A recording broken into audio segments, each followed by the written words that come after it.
তই তোৰ গাৰ্লফ্ৰেণ্ড মেঘালী নেকি তাই কাৰণে এনেকে মন মাৰি আছ ন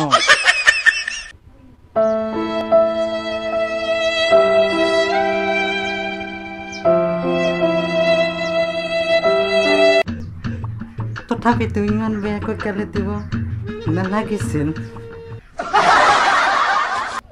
অতি সোনকালে বিয়াখন পাতিয়ে দিওঁ নেকি বা আজি পাপাই মোৰ বিয়া মেঘালীৰ লগত ফিক্স কৰি দিলে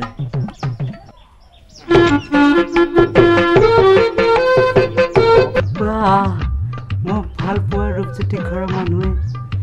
একচেপ্ট কৰিলে